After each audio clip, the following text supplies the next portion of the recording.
Hello friends, आपके और अपने चैनल ओनली ITI विश्वास में स्वागत है। आज हम इलेक्ट्रीशियन सेकंड ईयर का निमी मॉक टेस्ट का चौथा पार्ट लेकर आए हैं, जो कि 1, 2, 3 तीनों पार्ट अपलोड कर दिए गए हैं। आपको डिस्क्रिप्शन में लिंक दे दी गई है, दोस्तों आप देख सकते हो। ठीक है फ्रेंड्स, हमारे चैनल को लाइक करें, सब्सक्राइब करें और शेयर करें। और दोस्तों, हमारे प्रश्नों से बाहर एक भी प्रश्न नहीं जाएगा, लेकिन दोस्तों आपको पढ़ना पड़ेगा। पढ़ोगे तो ही आगे बढ़ोगे। और सेकेंड ईयर के एग्ज़ाम भी टाइम टेबल आ सकता है अब बहुत ही जल्दी, तो आप पढ़ो और आसानी से पास हो जाओगे। हमारा प्रश्न शुरू करते हैं। टेस्ट है दोस्तों ये सिंक्रोनस मोटर तथा MG सेट का। ठीक है, इसका राइट आंसर भी इसने बता दिया, क्योंकि 60 सेकंड से हमें अधिक समय मिल गया, इसलिए हमारा प्रश्न शुरू करते हैं। मोटर जनरेटर सेट का लाभ क्या है? दोस्तों, मोटर जनरेटर सेट का लाभ हमें बताना है। ए वाला ऑप्शन शोरहीन, बी वाला ऑप्शन उच्च दक्षता, सी वाला ऑप्शन कम रखरखाव की आवश्यकता और डी वाला ऑप्शन होगा फ्रेंड, DC आउटपुट वोल्टेज को आसानी से नियंत्रित किया जा सकता है। तो इसका राइट आंसर भी यही प्रश्न होगा। हमारा अगला प्रश्न, सिंक्रोनस मोटर को सिंक्रोनस कंडीशनर के रूप में कैसे उपयोग किया जाता है?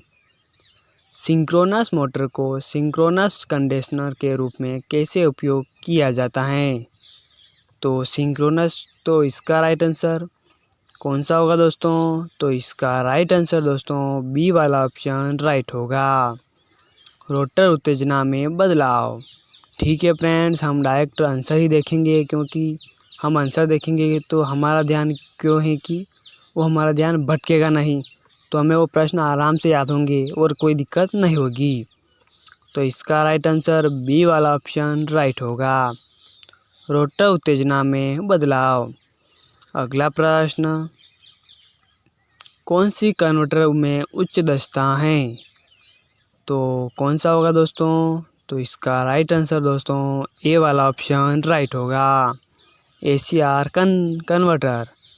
ठीक है फ्रेंड्स, अगला प्रश्न, शुरू में एक तुल्यकालिक मोटर में डैम्पर वाइंडिंग का उद्देश्य क्या है?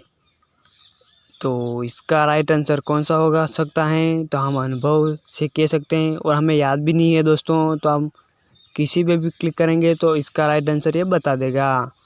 तो इसका राइट आंसर कौन सा होगा? डी वाला ऑप्शन राइट होगा, एक नियत गति बनाए रखने के लिए एक उच्च चुंबकीय क्षेत्र का निर्माण करें। ठीक है फ्रेंड्स, अगला प्रश्न, कन्वर्टर का नाम क्या है? दोस्तों, कन्वर्टर का हमें नाम बताना है, डायग्राम अनुसार हमें बताना है। तो ए वाला ऑप्शन धातु दिष्टकारी, बी वाला रोटरी कन्वर्टर, सी वाला मरकरी आर्क दिष्टकारी और डी वाला ऑप्शन दोस्तों मोटर जनरेटर सेट। तो इसका राइट आंसर दोस्तों बी वाला ऑप्शन राइट होगा, रोटरी कन्वर्टर। दोस्तों, आपका इससे बाहर आपका प्रश्न नहीं जाएगा, लेकिन आपको पढ़ना पड़ेगा। ठीक है दोस्तों, पढ़ो और आगे बढ़ो। लेकिन यही प्रश्न ITI इलेक्ट्रीशियन सेकंड ईयर का यह निमी मॉक टेस्ट है। ठीक है फ्रेंड्स, अगला प्रश्न, दिष्टकारी डायोड में LED को कन्वर्टर्स के रूप में क्यों काम में नहीं लिया जाता है? क्यों काम में नहीं लिया जाता है? तो क्यों नहीं लिया जाता है? तो इसका राइट आंसर हो सकता है दोस्तों बी वाला ऑप्शन राइट होगा, बहुत कम शक्ति युक्ति, इसलिए काम में ये नहीं लिया जाता है। अगला प्रश्न फ्रेंड, कौन सा परिवर्तक उपकरण ओवरलोड किया जाता है? कौन सा परिवर्तक उपकरण ओवरलोड किया जा सकता है?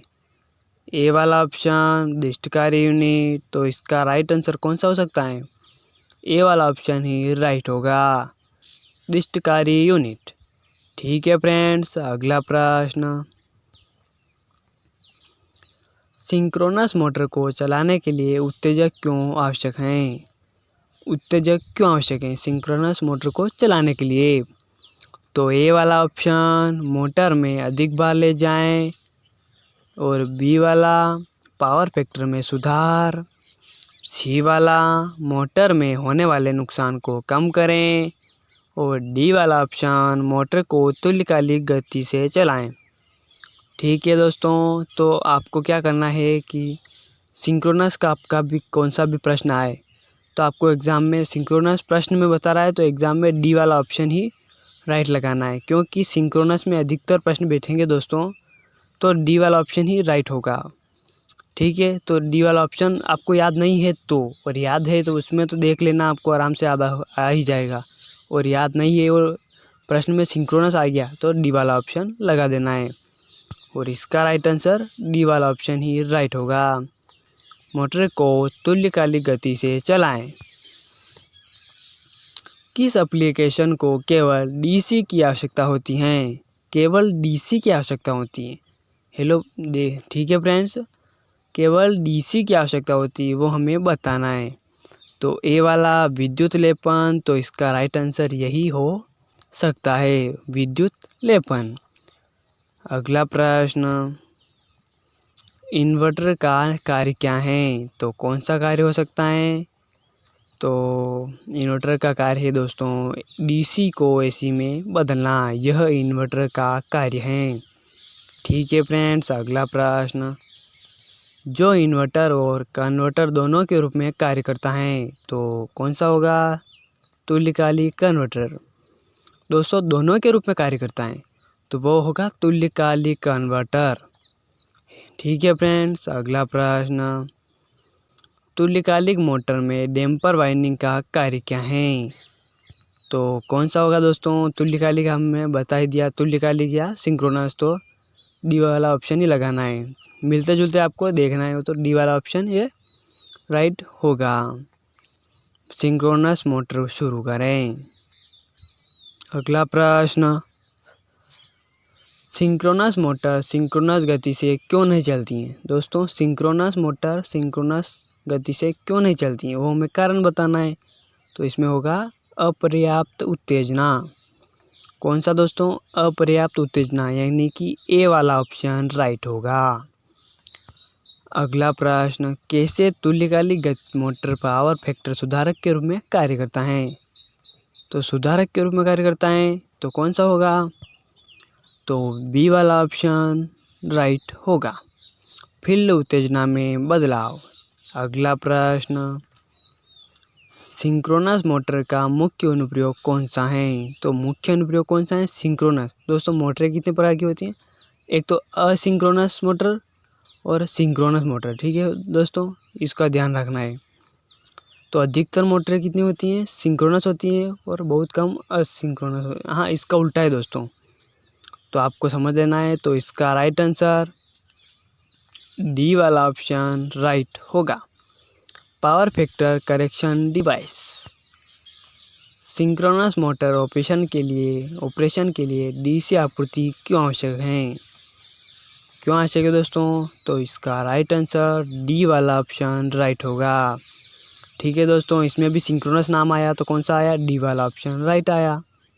मोटर को तुल्यकालिक गति से चलाएं। तो हम परिणाम देख लेते हैं दोस्तों, रिजल्ट कैसा बना। तो प्रश्न 16 थे, जवाब दिया हमें 15 का, सही जवाब 8 दिए, गलत जवाब 7 दिए, और प्रतिशत हमारे बने हैं 50%। वो भी दोस्तों हमें याद थे तो इतने बने, और याद नहीं होते तो बहुत ही कम प्रतिशत बनते और हम फेल भी हो सकते थे। तो दोस्तों ये एक टेस्ट था, और एग्ज़ाम में भी ऐसा ही पैटर्न रहता है पूरा का पूरा। ठीक है दोस्तों, जब तक के लिए धन्यवाद। जय हिंद, वंदे मातरम।